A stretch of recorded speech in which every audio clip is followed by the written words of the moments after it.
ವೀರಮಣಿಯು ಕರೆಸುತ್ತ ವೀರಮಣಿಯು ಕರೆಸುತ್ತ ಲಕ್ಷಣ ಸಾರೆಲೋ ಮಕ್ಕಳೇ ಈ ಕ್ಷಣ ಸಾರೆಲೋ ಮಕ್ಕಳೇ ಯಾರೆಲ್ಲೋ ನಿನ್ನಯ ರಾಮನ ಬೆದರಿಗೆ ತೋರುವೆ ಕಲಿಯಗನೆ ಸಾರೆಲೋ ಮಕ್ಕಳೇ. ಕೇಳಿದಷ್ಟೇ, ನನಗೆ ಅದನ್ನೇ ಹೇಳಬೇಕು ಅಂತೇನಿಲ್ಲ. ನೀನು ಹೇಳಿದ್ದನ್ನು ಕೇಳಿದ್ದೇವೆ, ನಾವು ಹೇಳಬೇಕಾದದ್ದನ್ನು ಹೇಳ್ತೇವೆ. ಯಾರಲ್ಲಿ ಯಾವಾಗ ಎಲ್ಲಿ ಎಷ್ಟು ಹೊತ್ತಿಗೆ ಎನ್ನುವ ಪೂರ್ಣ ಜ್ಞಾನವನ್ನು ಇಟ್ಟುಕೊಂಡು ಒಳ್ಳೆಯದೇ. ನಮ್ಮ ಊರಿನಲ್ಲಿ ನಾವು ಹೇಗೂ ವ್ಯವಹರಿಸಬಹುದು. ಇನ್ನೊಂದು ಊರಿಗೆ ಹೋಗಿ ಗಟ್ಟಿಯಾಗಿ ಕೆಮ್ಮಬೇಕಿದ್ರು ಜಾಗ್ರತೆ ಬೇಕು. ಆಚೆಗೆ ಯಾರಿದ್ದಾರೆ ಈಚೆಗೆ ಯಾರಿದ್ದಾರೆ ಎನ್ನುವ ಪ್ರಜ್ಞೆ ಬೇಕು. ನಮಗೆ ಪ್ರಜ್ಞೆ ಹೇಗೆ ಅಂತ ಗೊತ್ತಾ? ಈ ಲೋಕಕ್ಕೆ ಬಂದವರೆಲ್ಲ ಪರ ಊರಿಗೆ ಬಂದಂತೆ, ಇದು ಯಾರಿಗೂ ಸ್ವಂತದ ಊರಲ್ಲ.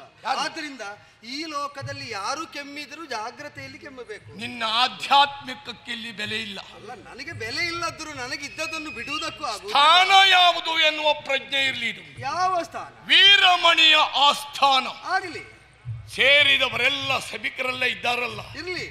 ಅವರ ಯಾವುದೇ ಒಂದು ಚಟುವಟಿಕೆಗೂ ಸಹಿತ ಒಂದು ವೀರಮಣಿಯ ಅಪ್ಪಣೆ ಆಣತೆ ಅನ್ನೋದು ಬೇಕು. ಆಗಲಿ ಅಪ್ಪ. ನಮ್ಮದೊಂದು ಹೂಂಕಾರ ಗಟ್ಟಿಯಾಗಿ ಕೇಳಿದ್ರು ಅಂತಾದ್ರೆ ಸ್ವರ ಎತ್ತುವ ಧೈರ್ಯ ಒಬ್ಬರಿಗಿಲ್ಲ. ಸರಿಯಪ್ಪ. ಏನ ನೀನು ಬಂದು ಕುಳಿತದ್ದನ್ನು ನೋಡಿದ್ದೇವೆ, ನೀನು ಬಂದು ಮಾತಾಡಿದ್ದನ್ನ ಕೇಳಿದಾಗಲೂ ಆಶ್ಚರ್ಯಗೊಂಡಿದ್ದೇವೆ. ಅದು ಗೊತ್ತಿಲ್ಲದೆ ಹೋದ ವಿಷಯ ಅಲ್ಲ. ಈ ಯುಗದಲ್ಲಿ ಪ್ರಾಣಿಗಳು ಮಾತಾಡ್ತಾವೆ, ಕೆಲವು ಪಕ್ಷಿಗಳು ಮಾತಾಡ್ತಾವೆ ಎನ್ನುವ ಸತ್ಯವನ್ನ ತಿಳಿದಿದ್ದೇವೆ. ಹಾಗೆ ಅಂತ ಮಾತಾಡ್ತಾರೆ ಎಂದ ಕ್ಷಣದಲ್ಲಿ ನಾವು ಸುಮ್ಮನಿದ್ದೇವೆ ಅಂದ್ರೆ ನಮಗೆ ಮಾತು ಬರುವುದಿಲ್ಲ ಅಂತಲ್ಲ. ಯಾರಲ್ಲಿ ಮಾತಾಡಬೇಕು ಎನ್ನುವಂತ ಪರಿಜ್ಞಾನ ಬೇಕು. ಒಳ್ಳೆಯದೇ. ವೀರಮಣಿಯ ಆಸ್ಥಾನ ಇದು. ಮಾನವಾದೀಪನ ಆಸ್ಥಾನಕ್ಕೆ ಕಾಡ ಕೋಡಗವನ್ನು ಬಂದು ಇಲ್ಲಿ ಕುಳಿತಿರುವಂತಹ ಸಂದರ್ಭ ಎಲ್ಲರೂ ಆಶ್ಚರ್ಯಚಕಿತರಾಗಿ ಬೆಕ್ಕಸೆ ಬೆರಗಾಗಿ ಗ್ರಹಿಸಿದ್ದಾರೆ. ಎಲ್ಲೋ ಇದ್ದದ್ದಿಲ್ಲಿ ನಾವು ಮುಂದೇನು ಮಾಡಬೇಕು? ಅವರೆಲ್ಲ ತಟಸ್ಥರಾದದ್ದು ಯಾಕೆ ಗೊತ್ತುಂಟಾ? ಮನೆಗೊಂದು ಮಂಗ ಬಂತು ಅಂತಾದ್ರೆ ಆ ಮನೆ ಬಿಡಬೇಕು ಎನ್ನುವ ಶಾಸ್ತ್ರವೂ ಇದೆ. ಎಲ್ಲಿಯಾದ್ರೂ ಕನಸಿನಲ್ಲಿ ಮಂಗ ಕಂಡೀತು ಅಂತಾದ್ರೆ ಶಾಂತಿ ಮಾಡಿಸಬೇಕು ಎನ್ನುವಂತ ಪರಿಪಾಠವೂ ಇದೆ. ಈ ಮಂಗ ಆಕಸ್ಮಿಕವಾಗಿ ನಮ್ಮೆದುರಿಗೆ ಬಂತಲ್ಲ ಆಸ್ಥಾನಕ್ಕೆ, ಎಲ್ಲ ಯೋಚನೆ ಮಾಡುವುದು, ನಾವು ಮನೆ ಬಿಡಬೇಕಾಗಿತ್ತೋ ಹೇಗೆ, ಇಲ್ಲ ಯಾವ ಶಾಂತಿ ಮಾಡಿ ಪರಿಹಾರ ಮಾಡಿ ಕೈಗೊಳ್ಳಬೇಕು. ಆಕಸ್ಮಿಕವಾಗಿ ಮಂಗ ಬಂದರೆ ಮನೆ ಬಿಡಬೇಕು. ಇದನ್ನು ಅರಿತವರು ಮಂಗನೇ ಮನೆಯೊಳಗೆ ಬರುವಂತೆ ಕರೆ ತಂದ್ರೆ ನಾವು ಆಮಂತ್ರಣ ಮಂಗನಿಗೆ ಕೊಟ್ಟಿದ್ದೇ ಇಲ್ಲ. ಮತ್ತೆ ಮಂಗನನ್ನ ಕರೆದು ಇಲ್ಲಿ ಮಾತಾಡುವ ಅಗತ್ಯವೂ ನಮಗಿಲ್ಲ. ಈಗ ನೀನು ಆಮಂತ್ರಣ ಕೊಡ್ಲಿಲ್ಲ ಅಂದ್ರೆ ನಮ್ಮ ಪಕ್ಷದ ನಮ್ಮ ವಶದಲ್ಲಿದ್ದ ಕುದುರೆಯನ್ನು ತಂದಾಗ ಕುದುರೆಯನ್ನು ಬಿಡಿಸುವುದಕ್ಕೆ ಅದರ ಹಿಂಬಾಲಕರಾಗಿ ಯಾರೆಲ್ಲ ಇದ್ದಾರೋ ಅವರೆಲ್ಲ ಬರಬಹುದು, ಅವರು ಕುದುರೆ ಬಿಡಿಸುವುದಕ್ಕೆ ಪ್ರಯತ್ನಿಸಬಹುದು ಅಂತ ಮತ್ತೆ ಪ್ರತ್ಯೇಕ ಹೇಳಬೇಕಾಗಿಲ್ವಲ್ಲ. ಅದನ್ನ ಮತ್ತೆ ನಾನು ಹೇಳ್ತೀನಿ. ಅಲ್ಲಲ್ಲ, ಈಗ ಕುದುರೆಯನ್ನ ಕಟ್ಟಿದ್ದೇವೆ ಎಂದಾಕ್ಷಣದಲ್ಲಿ ಎದುರು ಪಕ್ಷದಲ್ಲಿ ಯಾರ್ಯಾರಿದ್ದಾರೆ, ಯಾವ್ಯಾವ ಹಿಂಬಾಲಕರಿದ್ದಾರೆ ಅದ್ರದ್ದು ನೋಡಿಕೊಂಡು ನಾವು ಕುದುರೆಯನ್ನು ಕಟ್ಟಿದ್ದಲ್ಲ. ಎದುರಲ್ಲಿ ಯಾರಿದ್ದಾರೆ ಅಂತ ಗೊತ್ತಿಲ್ಲ, ನಮ್ಮ ಯೋಗ್ಯತೆ ಶಕ್ತಿ ಸಾಮರ್ಥ್ಯದ ನೆಲೆಯಲ್ಲಿ ಬರುವವ ಯಾವವನೇ ಇರಲಿ ರಣಕ್ಷೇತ್ರಕ್ಕೆ ಬರಬೇಕು. ಇದು ಹಾಗಲ್ಲ. ಆ ಸ್ಥಾನಕ್ಕೆ ಬಂದಿದ್ದೀಯ ನೀನು. ಮಂಗನನ್ನ ಕರೆದು ಮರ್ಯಾದೆ ಕೊಡುವ ಸಂಸ್ಕೃತಿ ಎಲ್ಲೂ ಇಲ್ಲ. ನಮ್ಮಲ್ಲಿ ಆಸನದ ಕೊರತೆ ಏನಿಲ್ಲ. ನೀನು ಬಂದವಲ್ಲಿ ಸಭೆಯಲ್ಲಿ ಹೋಗಿ ಕುಳಿತುಕೊಂಡಿ ಇದ್ರೆ ಅದು ಪರಿಪಾಠವೇ ಬೇರೆ ಇತ್ತು. ಹಾಗೆ ಮಾಡಲಿಲ್ಲ. ಮಂಗನಿಗೆ ಬಾಲವೇ ಬಲ ಎನ್ನುವ ಸತ್ಯವನ್ನು ತಿಳಿದವರು ನಾವು. ನಿನ್ನ ವಾಲಾಸನವನ್ನ ಬಲಿದು ಕುಳಿತದ್ದು ಯಾವ ಮಟ್ಟಕ್ಕೆ? ಸರಿಯಾಗಿ ಪೀಠ ನನ್ನ ಪೀಠಕ್ಕೆ ಸರಿಯಾಗಿ ನನಗೆ ಸರಿ ಸಮಾನನಾಗಿ ನೀನು ಕುಳಿತುಕೊಂಡಿದ್ದೀಯ. ಕೆಲವೊಂದು ಕೇಳಿ ತಿಳಿಬೇಕಾದದ್ದಿಲ್ಲ, ಕೆಲವೊಂದು ಆಡಿ ಗ್ರಹಿಸಿ ತಿಳಿದುಕೊಳ್ಬೇಕಾದ ಅಗತ್ಯ ಇಲ್ಲ. ಕೆಲವರ ಚರ್ಯೆಯನ್ನ ನೋಡಿಯೇ ನಾವು ಅರ್ಥೈಸಿಕೊಳ್ತೇವೆ. ಅಂದರೆ ನನಗೆ ಸರಿ ಸಮಾನನಾಗಿ ಇಲ್ಲಿ ಕುಳಿತುಕೊಳ್ಳಬೇಕು ಎನ್ನುವ ನೆಲೆಯಲ್ಲಿ ನೀನು ಬಾಲವನ್ನ ಬೆಳೆಸಿದ್ದು. ನಿನ್ನ ಮಟ್ಟಕ್ಕಂತೂ ನಾನು ಇಳಿಯುವುದಿಲ್ಲ, ನನ್ನ ಮಟ್ಟಕ್ಕಂತೂ ನಿನಗೆ ಬರ್ಲಿಕ್ಕೆ ಸಾಧ್ಯ ಇಲ್ಲ. ಅದಕ್ಕೆ ನೀನು ಬಾಲವನ್ನ ಸುತ್ತಕೊಂಡಿದ್ದು. ಎಲ ಮರ್ಕಟ, ಮರದಿಂದ ಮರಕ್ಕೆ ಹಾರಿ ಕೂಗಿ ಗೀಳಿಡುವಂತಹ ವನಚರ ವಾನರ ವರ್ಗಕ್ಕೆ ಸೇರಿದವ ನೀನು. ಇಲ್ಲಿ ಬಂದು ಏನು ಹೇಳಿದೆ? ನನ್ನ ಮಕ್ಕಳಿಗೆ ಮದಮುಖರು ನೀವಿಗಳು. ಎಷ್ಟು ಧೈರ್ಯ ನಿನಗೆ ಅಂತ ಕೇಳ್ತೇನೆ. ಈಗ ಅವರು ಹೇಳಿದಾಗ ಆಕ್ಷೇಪಿಸದ ಅಪ್ಪ ಅಲ್ವಾ ಈಗ ಹೇಳುದು? ಈಗ ನಿನಗೆ ಹೇಳಿದ್ರೆ ತಪ್ಪಲ್ಲ. ನಿನ್ನ ಮುಖವೇ ಮದಮುಖ, ಅದು ಉಬ್ಬಿದ ಮುಖ ಗೊತ್ತಾಗ್ತದೆ. ಮದ ಅಂದ್ರೆ ಉಬ್ಬಿದ್ದು ಅಂತ ಅರ್ಥ, ಅಹಂಕಾರ. ಅಹಂಕಾರ ಅಂತ ಅರ್ಥ. ಅಹಂಕಾರ ಅಂತ ಅರ್ಥ. ಅದರ ಸ್ವಲ್ಪ ಉಬ್ಬಿದ್ದು, ತುಂಬಿದ್ದು.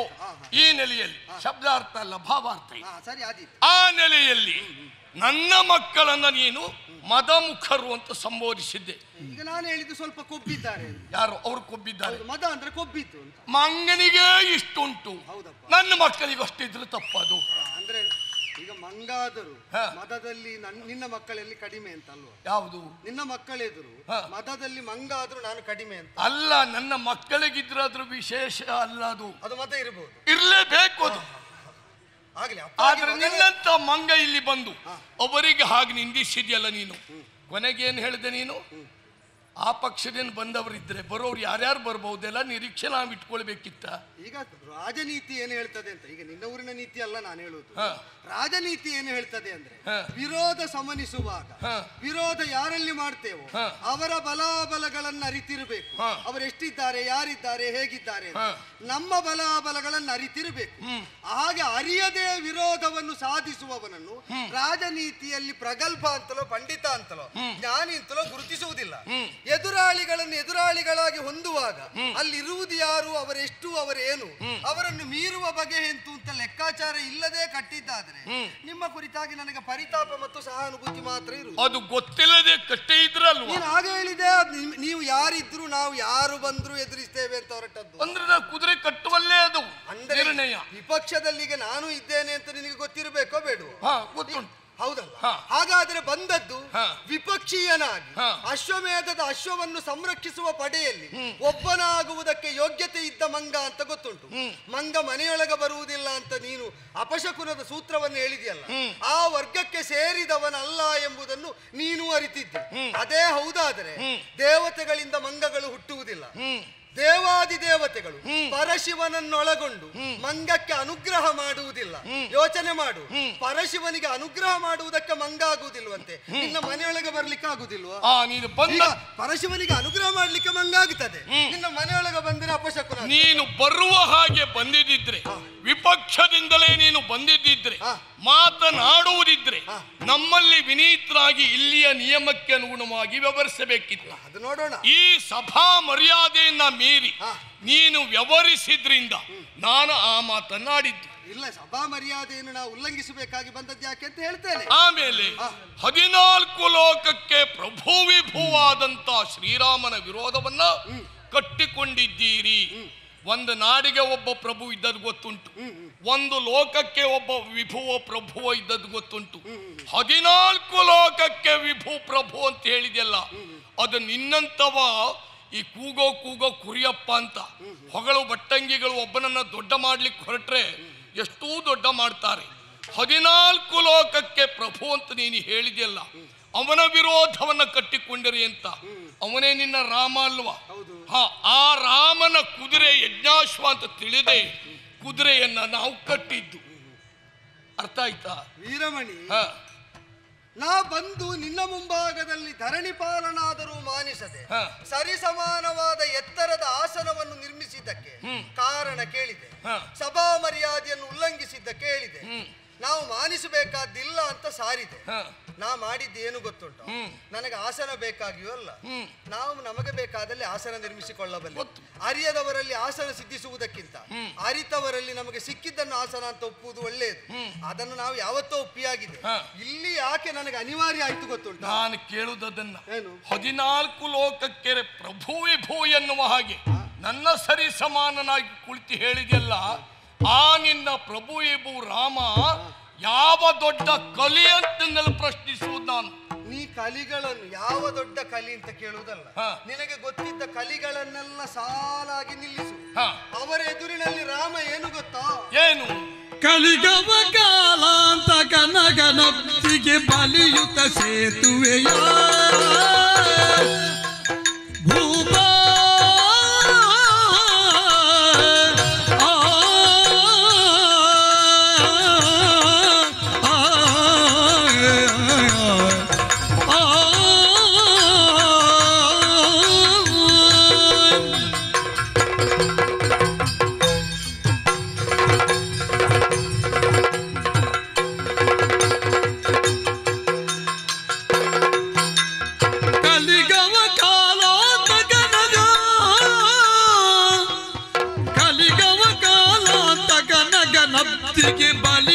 ಸೇತುವೆಯ ಅಬ್ದಿಗೆ ಬಲಿಯುತ ಸೇತುವೆಯ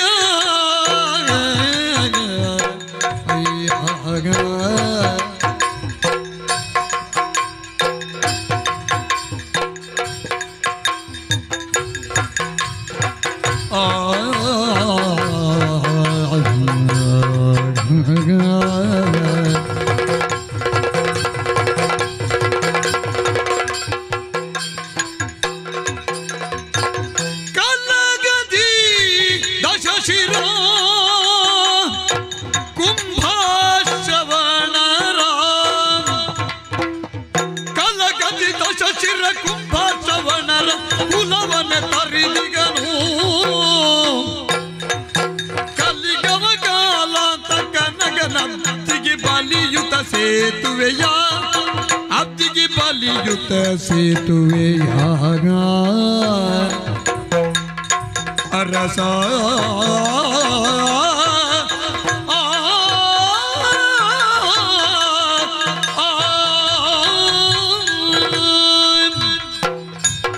ಅಬ್ದಿಗೆ ಬಲಿಯುತ ಸೇತುವೆಯ. ವೀರಮಣಿ, ಅವನನ್ನು ಏನು ದೊಡ್ಡದು ಅಂತ ನಿರೂಪಿಸುವುದಕ್ಕಾಗಿ ನೀನು ಚೋದಿಸ್ತಾ ಇದ್ದೆ. ಸಭಾ ಪ್ರವೇಶ ಮಾಡಿದವನಿಗಿದ್ದದೊಂದೇ ಲಕ್ಷ್ಯ, ನನ್ನನ್ನು ಅವಗಣಿಸಿದೆ, ನೀನು ಯಾರಾಗಿದ್ರೂ ಗಣಿಸಬೇಕಾಗಿಲ್ಲ ಅಂತ. ಬಂದದ್ದು ಪರ ಊರಿಗೆ ನನಗೆ ಗೊತ್ತುಂಟು, ಆದರೂ ಒಂದುಂಟು, ಪರ ಊರಿನಲ್ಲಾದರೂ ಸ್ವಕಾರ್ಯವನ್ನು ಸಾಧಿಸುವ ಛಾತಿ ಇದ್ದವರು ಊರು ಯಾವುದು ಅಂತ ನೋಡ್ತಾ ನಮ್ಮ ಸ್ವಭಾವ ಬದಲಿಸುವುದಿಲ್ವ? ಸ್ವಭಾವ ಅಂದ್ರೆ ಒಂದು ಸ್ಥಾಯಿಯಾದ ಭಾವ, ಅದು ಯಾವ ಊರಿಗೆ ಹೋದ್ರೂ ಒಂದೇ ತೆರನಾಗಿರ್ತದೆ. ಈಗ ವೀರಮಣಿ ಜ್ಯೋತಿರ್ಮೇಧದಲ್ಲಿ ಒಂದು ತೆರನಾಗಿ, ಅಯೋಧ್ಯೆಗೆ ಬಂದಾಗ ಇನ್ನೊಂದು ತೆರನಾಗಿ ಇಂತಿಲ್ಲ. ಮೂಲಭೂತವಾಗಿ ವೀರಮಣಿಯ ವ್ಯಕ್ತಿತ್ವ ಎಂಬುದು ಹೇಗಿರ್ತದೋ ಹಾಗೇ ಇರ್ತದೆ. ಕಪಿಯಾದಂತಹ ನನ್ನ ವರ್ತನೆ, ನಾನು ಒಪ್ಪಿದ ಶ್ರೇಷ್ಠತೆಯ ಕುರಿತಾದ ಆದರಾಭಿಮಾನಗಳು ಅದು ಯಾವ ಊರಿನಲ್ಲೂ ಹಾಗೇ ಇರ್ತದಾದ್ರಿಂದ ಅದಕ್ಕೆ ಭಂಗ ಬಂದಾಗ ಪ್ರತಿಕ್ರಿಯಿಸಬೇಕಾದ್ದು ಧರ್ಮ ಅಂತ ಆಗುತ್ತದೆ. ನನಗೊಂದೇ ಇತ್ತು, ಏನು ಆಪತ್ಕಾಲದಲ್ಲಿ ನಾ ಬಂದಿದ್ದೇನೆ. ಈಗ ಅನುಮತಿ ಪಡೆದು ಪೂರ್ವ ಸೂಚನೆ ಕೊಟ್ಟು ಬಂದದ್ದಲ್ಲ, ಏನು ಮಾಡಬೇಕು ಅಂತ ನಿನ್ನಲ್ಲಿ ಕೇಳಿ ನಿಂತದ್ದು ಅಲ್ಲ. ಆದರೆ ಇದರಲ್ಲೊಂದು ಧರ್ಮ ಉಂಟು. ಯಾಕೆ ಗೊತ್ತೋ?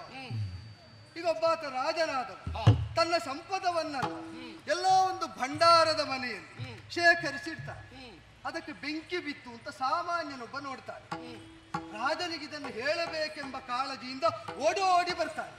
ಹಾಗೆ ಬರುವ ಭರದಲ್ಲಿ ದ್ವಾರಪಾಲಕನ ತಡೆಯನ್ನು ಗಣಿಸುವುದಿಲ್ಲ. ಸರಿ, ರಾಜ ಆಸ್ಥಾನದಲ್ಲಿ ಯಾವ ರಾಜಕಾರ್ಯದಲ್ಲಿದ್ದಾನೆ ಅಂತಲೂ ಗಣಿಸುವುದಿಲ್ಲ.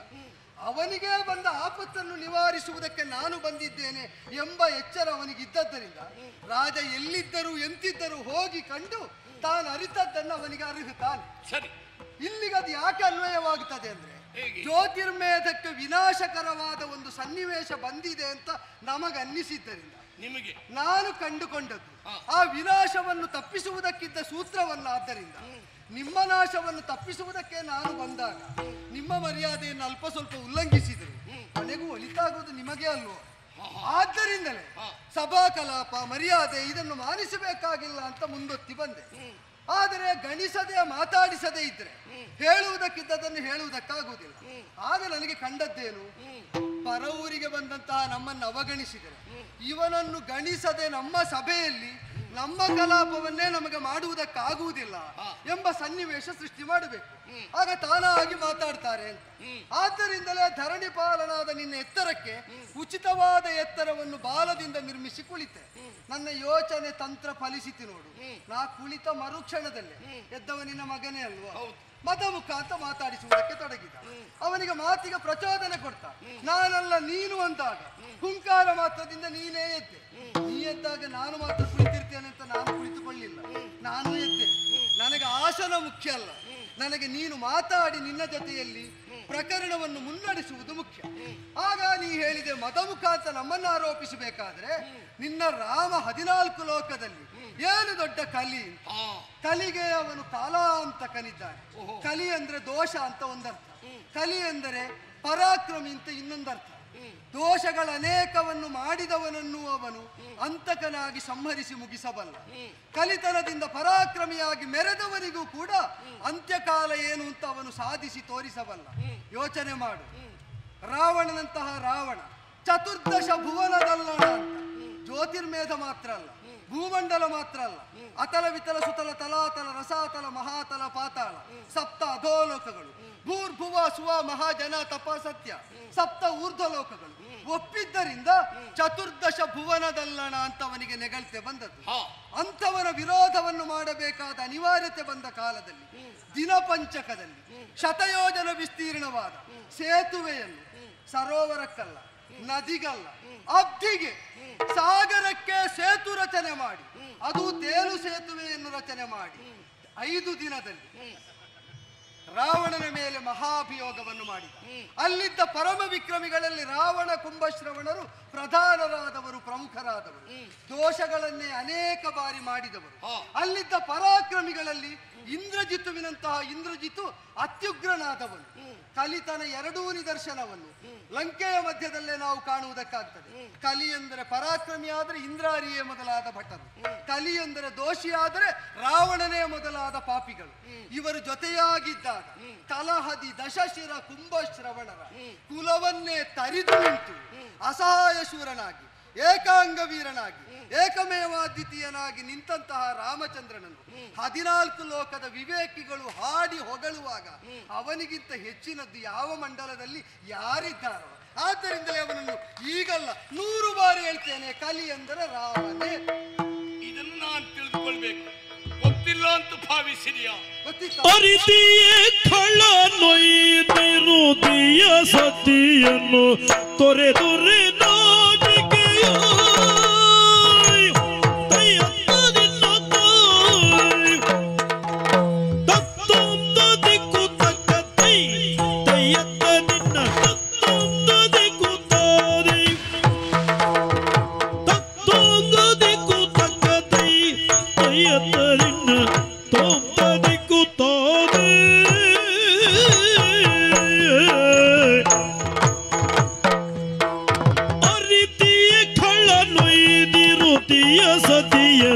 ತೊರೆದುರೆ ನಾಚಿಕೆಯೋ ಸದಿಯನ್ನು ತೊರೆದುರೆ ನಾಚಿಕೆಯೋ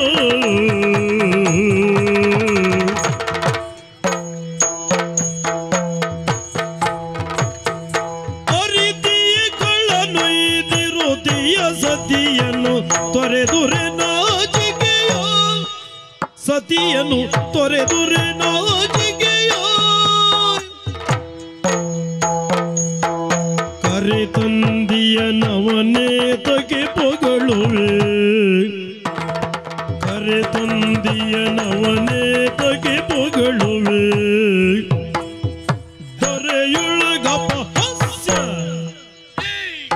ದೊರೆಯುಳ್ಳಗಪ ಹಾಸ್ಯ ಕರೆತಂದಿಯ ನವನೇ ತಗೆ ಪೊಗಳುವೆ ದೊರೆಯುಳ್ಳಗಪ ಹಾಸ್ಯ.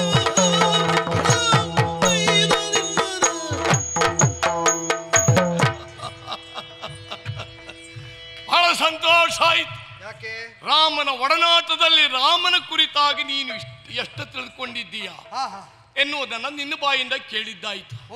ಹಾಗೆ ಅಂತ ಈಚೆಗೆ ಕೇಳ್ತಾ ಇರುವವನಿಗೆ ರಾಮನ ಬಗ್ಗೆ ಏನೂ ಗೊತ್ತಿಲ್ಲ ಅಂತ ತಿಳ್ಕೊಳ್ಬೇಡ. ನೀ ಕೇಳಿದ ದಾಟಿಯಲ್ಲಿ ಅವ ಏನು ಕಲಿ ಅಂತ ಕೇಳುವಾಗ ಏನು ಗೊತ್ತಿಲ್ಲದೆ ಕೇಳಿದೆಯೋ ಅಂತ. ಸರಿ, ಅವನೊಬ್ಬ ಕಲಿ. ರಾವಣ ಕುಂಭಕರ್ಣ ಮುಂತಾದವರನ್ನೆಲ್ಲ ಕೊಂದು ಕಳೆದಿದ್ದಾನೆ, ಇದನ್ನು ಒಪ್ಪಿಕೊಳ್ಳುವ. ರಾಮನ ಬಗ್ಗೆ ತಿಳಿಯದೇ ಹೋದ ವಿಷಯ ಅಲ್ಲ, ತಿಳಿದ್ರೆ ಒಳ್ಳೇದೇ ಆಯ್ತಲ್ಲ. ಇನ್ನು ರಾಮನ ವ್ಯಕ್ತಿತ್ವವನ್ನ ಈ ವಿಭಾಗದಲ್ಲಿ ವೈಭವೀಕರಿಸಿದ ನಿನ್ನ ಮಾತಿಗೆ ನನಗೆ ನಗು ಬಂದದ್ದು ಯಾಕೆ ಗೊತ್ತುಂಟ? ಯಾಕೆ ಅಂತ ಗೊತ್ತಾಗ್ಲಿಲ್ಲ. ಅವನ ಎತ್ತರವನ್ನ ನೀನು ವರ್ಣಿಸಿದೆ, ಆದರೆ ಬದುಕಿನಲ್ಲಿ ಅವು ಎಷ್ಟು ಕೆಳಮಟ್ಟದಲ್ಲಿದ್ದಾನೆ ಎನ್ನುವುದನ್ನು ತಿಳಿದಿದ್ದೀಯ ನೀನು. ಒಂದು ಮಾತಾದ್ರೂ ಹೇಳಿದೆಯ ಅದಕ್ಕೆ. ನಿನ್ನ ರಾಮ ಕಲಿಯ, ಮಾನ ಬಿಟ್ಟವ, ಮರ್ಯಾದೆ ಸತ್ತವ, ಸಂಸ್ಕಾರ ಇಲ್ಲದೆ ಹೋದವ. ನಾನು ಹೇಳುವುದಷ್ಟೇ ಅಲ್ಲ, ವಿವೇಕಿಗಳು ತಿಳುವಳಿಕೆ ಇದ್ದವರು ಆಡಿಯಾರು ಈ ಮಾತನ್ನು. ಸಮುದ್ರವನ್ನ ಸೇತುವೆಯ ಮೂಲಕವಾಗಿ ಸಮುದ್ರವನ್ನ ಉತ್ತರಿಸಿ ಹೋಗಿ ರಾವಣಾದಿಗಳನ್ನ ಕೊಂದು ಸೀತೆಯನ್ನ ಮರಳಿ ಪಡೆದ ಅಲ್ವಾ? ಭಾರ್ಯಾ ಸಂರಕ್ಷಣೆ, ಹೆಂಡತಿಯನ್ನ ಕಾಪಾಡಿಕೊಳ್ಳಬೇಕಾದದ್ದು ಪ್ರತಿಯೊಬ್ಬ ಗಂಡನ ಕರ್ತವ್ಯ. ಅದು ರಾಮ ಅಲ್ಲ, ರಾಮನ ಸ್ಥಾನದಲ್ಲಿ ಯಾವ ಗಂಡನೇ ಇದ್ರು ಮರ್ಯಾದಿದ ಗಂಡ ಮಾಡಬೇಕಾದದ್ದೇ ಅದು. ಆದರೆ ನಿನ್ನ ರಾಮ ಎಷ್ಟು ಮರ್ಯಾದೆ ಬಿಟ್ಟವ ಅಂತ ಕೇಳಿದರೆ, ಒಂದೋ ನೀನು ಹೇಳಿದ ರಾವಣನೂ ಮರ್ಯಾದೆ ಬಿಟ್ಟವ, ಮತ್ತೊಬ್ಬ ರಾಮನೂ ಮರ್ಯಾದೆ ಬಿಟ್ಟವ. ಲೋಕದಲ್ಲಿ ಎಂತಹ ಅಪಹಾಸ್ಯದ ಕಾರ್ಯವನ್ನು ಮಾಡಿದ್ದ. ರಾವಣ ಸ್ತ್ರೀಲೋಲಪನಾಗಿ ವೇದವತಿಯೋ ರಂಬೆಯೋ ಮುಂತಾದವರನ್ನೆಲ್ಲ ಕೆದಕಲಿಕ್ಕೆ ಹೋಗಿ ಶಾಪಗ್ರಸ್ತನಾದ ವಾತ. ಆ ನಂತರದಲ್ಲಿ ಸೀತೆಯನ್ನ ಕದ್ದು ತಂದ. ಅದು ಯೋಗ್ಯತೆಯಿಂದ ರಾವಣನಾಗಿ ಹೋಗಿ ತರಲಿಕ್ಕಾಯ್ತ. ಸನ್ಯಾಸಿ ವೇಷವನ್ನ ಧರಿಸಿ ಹೋದ, ಅಪಹರಿಸಿಕೊಂಡು ಬಂದ. ಲೋಕದಲ್ಲಿ ನಾಳೆ ಸನ್ಯಾಸಿಗಳ ಬಗ್ಗೆ ಇದ್ದ ಗೌರವವೂ ಹಾಳಾಗುವ ಹಾಗೆ ಮಾಡಿದವ ರಾವಣ, ಮರ್ಯಾದೆಗೆಟ್ಟವ. ಆಮೇಲೆ ರಾಮ ಸೀತೆಯನ್ನ ಕರೆದುಕೊಂಡು ಬಂದಿಟ್ಕೊಂಡ. ಲೋಕದ ರೂಢಿಯಲ್ಲಿ ನೋಡು, ಈಗ ನನ್ನ ಹೆಂಡತಿ ಮತ್ತೊಬ್ಬನ ವಶವರ್ತಿಯಾಗಿದ್ದಾಳೆ ಒಂದು ದಿವಸ ಅಂತಾದಾಗ ಅವಳ ಶೀಲದ ಬಗ್ಗೆ ಶಂಕಿಸಬೇಕಾದುದು ಮರ್ಯಾದೆ ಇದ್ದವನ ಲಕ್ಷಣ. ಕೇವಲ ನನಗಷ್ಟೇ ಅಂತಲ್ಲ, ನನ್ನನ್ನು ಅನುಸರಿಸುವಂತ ಪ್ರತಿಯೊಬ್ಬರು ನಾಳೆ ಏನು ಹೇಳಿ ಯಾರು ಅದರ ಕುರಿತು ಜಾಗೃತರಾಗಿರಬೇಕು. 8 ತಿಂಗಳ ಕಾಲ ರಾವಣನ ಅಂಕೆಯಲ್ಲಿ ಇದ್ದವಳಂತೆ ಸೀತೆ. ಅಷ್ಟು ಸುದೀರ್ಘ ಕಾಲ ಕಾಮುಕನಾದಂತಹ ರಾವಣನ ಆಶ್ರಯದಲ್ಲಿಯೋ ಸೀತೆ ಇದ್ದಾಳೆ ಅಂತಾದ್ರೆ ಅವಳನ್ನ ಕರೆತರುವಲ್ಲಿ ಅವಳ ಶೀಲದ ಬಗ್ಗೆ ರಾಮನಿಗೆ ಶಂಕೆ ಮೂಡಲಿಲ್ವಾ? ಲೋಕದಲ್ಲಿ ತಾನು ಮರ್ಯಾದೆಯನ್ನು ಕಳೆದುಕೊಳ್ತೇನೆ, ಅಪಹಾಸ್ಯಕ್ಕೆ ಈಡಾಗ್ತೇನೆ ಅನ್ನುವಂಥ ಪರಿಜ್ಞಾನ ಇರಲಿಲ್ವಾ? ಆ ನಂತರದಲ್ಲಿ ಕೇಳಿದೆ ನಾನು, ಸೀತೆಯನ್ನ ಕರೆತಂದ ಮೇಲೆ ಮತ್ತೆ ಆತ ಬಿಟ್ಟಿದ್ದಾನೆ ಎನ್ನುವಂತ ವರ್ತಮಾನವನ್ನು ನಾನು ಕೇಳಿದ್ದೇನೆ. ಹಾಗಿದ್ರೆ ಕರೆತರುವ ಅಗತ್ಯ ಏನಿತ್ತು? ತಂದ ಮೇಲೆ ಬಿಡಬೇಕಾದಂತ ಅನಿವಾರ್ಯತೆ ಏನಿತ್ತು? ಹಾಗಾಗಿ ನನ್ನ ದೃಷ್ಟಿಯಲ್ಲಿ ನಿನ್ನ ರಾಮ ಒಬ್ಬ ಮರ್ಯಾದೆಗೆಟ್ಟವನು. ನೀನಿಷ್ಟು ಹೇಳಿದ್ದನ್ನು ಸಾಧ್ಯಂತವಾಗಿ ಕೇಳಿದಾಗ ರಾಮನನ್ನು ಗೊತ್ತಿದ್ದವರಿಗೆಲ್ಲ ರಾಮನ ಕುರಿತಾಗಿ ಹೊಸದಾಗಿ ಜ್ಞಾನೋದಯ ಆಗ್ಲಿಕ್ಕೆ ಏನೂ ಇಲ್ಲ. ನೀನು ಏನು ಹೇಳಿದ್ರು ಅವ ಹೇಗೆ ಅಂತ ತಿಳಿದವರು ತಿಳಿದೇ ಇದ್ದಾರೆ. ಆದರೆ ರಾಮನನ್ನು ಮರ್ಯಾದೆಗೆಟ್ಟವ, ನಾಚಿಕೆಗೆ ಬಿಟ್ಟವ ಅಂತ ನೀ ಹೇಳ್ತಾ ಹೋದಂತೆ ನಿನ್ನಲ್ಲಿದ್ದ ಅದೆಲ್ಲ ಹೊರಟು ಹೋಗ್ತದೆ. ನೀ ಏನಾಗುತ್ತೆ ಗೊತ್ತುಂಟ? ಏನು? ಯಾತಕ್ಕಿಲ್ತು ನುಡಿವೇಗೆ ಮೂರ್ಖನೇಗೆ ಮೂಢನೇ, ಯಾತಕ್ಕಿಲ್ತು ನುಡಿವೆ ಮೂರ್ಖನೇ.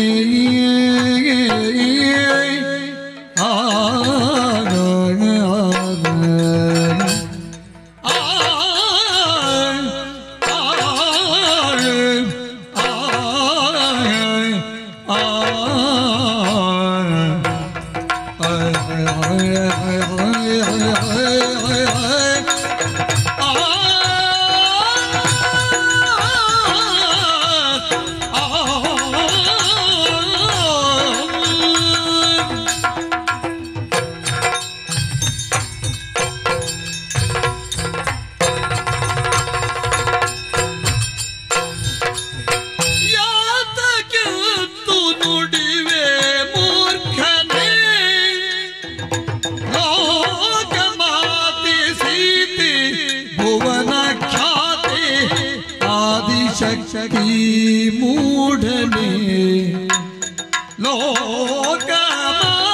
ಸೀತೆ ಭುವನ ಖ್ಯಾತಿ ಆದಿಶಕ್ತಿ ಮೂಢನೆ.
ಸತಿಯನು ಆಮೇಲೆ ಕೂಡಿ ಮುದವ ತಾಳ್ದನು ನುಡಿಬೆ ಮೂರ್ಖನೇ ಮೂಢನೇ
ಭರದಲ್ಲಿ ಅವರೇನು ಅಂತ ಗೊತ್ತಾಗುವುದಲ್ಲ, ನಾವೆಷ್ಟು ಅಂತ ಅರಿವಿಗೆ ಬರ್ತದೆ.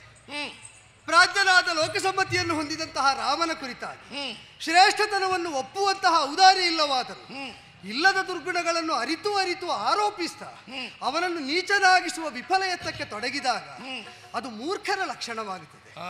ವೀರಮಣಿ, ಒಂದು ರಾಜ್ಯವನ್ನು ಆಳುವಂತಹ ಅರಸನಾದ ನೀನು ಮೂರ್ಖನಲ್ಲ ಅಂತ ನನಗೆ ಪೂರ್ವದಲ್ಲೇ ಗೊತ್ತಿದ್ದರಿಂದ ಯಾಕಪ್ಪ ಹೀಗೆ ಮಾತಾಡ್ತೀನಿ?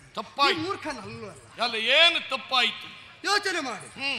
ರಾಮನಲ್ಲಿದ್ದಂತಹ ಕನಿಷ್ಠತೆಯನ್ನು ನೀ ಹೇಳಿದ್ದು ಸತೀ ವಿಯೋಗಕ್ಕೆ ಒಳಗಾದದ್ದರಿಂದ. ರಾಮ ಮರ್ಯಾದೆ ಬಿಟ್ಟವ ಹೌದು, ಅವ ಎಷ್ಟು ಮರ್ಯಾದೆ ಬಿಟ್ಟಿದ್ದಾನೆ ಗೊತ್ತುಂಟ? ದಕ್ಷಾಧ್ವರಕ್ಕಾಗಿ ತನ್ನ ಸತಿಯನ್ನು ಬಿಟ್ಟುಕೊಟ್ಟ ಈಶ್ವರ ಎಷ್ಟು ಮರ್ಯಾದೆ ಬಿಟ್ಟಿದ್ದಾನೆ. ರಾವಣ ಅಷ್ಟೇ ಮರ್ಯಾದೆ ಬಿಟ್ಟದ್ದು ರಾವಣನ ವಶಕ್ಕೆ ಸೀತೆಯನ್ನು ಬಿಟ್ಟುಕೊಡುವಾಗ. ಅದನ್ನೇ ಹೇಳಿದ್ದು ನಾನು. ಈಗ ಸತಿಯನ್ನು ಸಂರಕ್ಷಿಸುವ ಹೊಣೆ ದೇವನಾಗಿ ರಾಮನಲ್ಲಿ ಇಲ್ಲದಿದ್ದದ್ದು ತಪ್ಪು ಅಂತ ನೀ ಹೇಳ್ತೀಯಾದ್ರೆ, ದೇವದೇವನಂತ ನೀನು ಮಾನಿಸುವಂತಹ ಪರಶಿವನಲ್ಲೂ ಕೂಡ ದಾಕ್ಷಾಯಿಣಿಯನ್ನು ಸಂರಕ್ಷಿಸುವ ಶಕ್ತಿ ಇರಬೇಕಾಗಿತ್ತಲ್ಲ. ದಕ್ಷಯಜ್ಞದಲ್ಲಿ ಆಹುತಿಯಾಗುವುದಕ್ಕೆ ಅವನು ಬಿಟ್ಟುಕೊಟ್ಟದ್ದೇ ಅಲ್ವೋ? ಮರ್ಯಾದೆ ಹೋದಾಗಾಯ್ತೋ?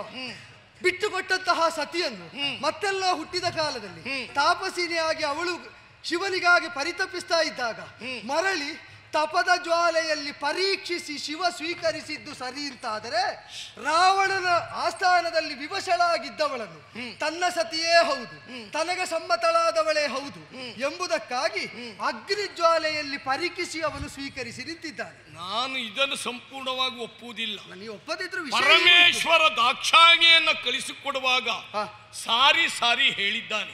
ಈಗ ಮಾರೀಚ ಮೃಗವಾಗಿ ಬಂದ ಕಾಲದಲ್ಲಿ ರಾಮನು ಸಾರಿ ಸಾರಿ ಹೇಳಿದ್ದಾನೆ. ಆದರೆ ರಾಮನು ಮೃಗದ ಬೆಂಬೆತ್ತಿ ಹೋಗಬೇಕಾಯಿತು, ಶಿವನು ದಾಕ್ಷಾಯಿಣಿ ಹೋಗುವಾಗ ಸುಮ್ಮನೆ ಉಳಿಯಬೇಕಾಯಿತು. ಇದೆರಡು ಸತ್ಯವೇ ಅಲ್ವಾ? ಆದರೆ ದಾಕ್ಷಾಯಣಿಯಲ್ಲಿ ದಯಿಸಿ ಹೋಗುವಲ್ಲಿ ಕಾರಣ ಏನು? ಪತಿ ಬೇಡ ಬೇಡ ಅಂತ ಹೇಳಿದ್ರು ಸಹಿತ ಪತಿಯ ಮಾತನ್ನ ತಿರಸ್ಕರಿಸಿ ಬಂದದ್ರಿಂದ ತಿರುಗಿ ಹೋಗುವಂತ ನೈತಿಕ ಬಲ ತನಗಿಲ್ಲ ಎನ್ನುವ ನೆಲೆಯಲ್ಲಿ ಅವಳಲ್ಲಿ ದಯಿಸಿ ಹೋದದ್ದು. ಯೋಚನೆ ಮಾಡಿ. ಮತ್ತೆ ತನ್ನ ಪರಿವಾರವನ್ನು ಅವಳ ರಕ್ಷಣೆಗೋಸ್ಕರವಾಗಿ ಹಿಂದೆಯೇ ಕಳಿಸಿಕೊಟ್ಟಿದ್ದವ. ಆಗಲಿ, ಈಗ ತನ್ನ ಪರಿವಾರವನ್ನು ಸೀತಾನ್ವೇಷಣೆಗೆ ರಾಮನು ಕಳಿಸಿಕೊಟ್ಟಿದ್ದ. ಅವಳಿಗೇನೂ ಆಗದಂತೆ ಈಗ ರಾವಣನಿಂದ ಅಪಹೃತಳಾದಂತಹ ಸೀತೆ ರಾವಣನ ನೆಲದ ನೀರು ಕುಡಿದಳು ಅಂತ ಸುದ್ದಿ ಬಂತು ನಿನಗೆ? ರಾವಣ ಬೇಯಿಸಿದಂತಹ ಅಥವಾ ಬೆಳೆದಂತಹ ಅನ್ನವನ್ನು ಉಂಡಳು ಅಂತ ಸುದ್ದಿ ಬಂತು ನಿನಗೆ?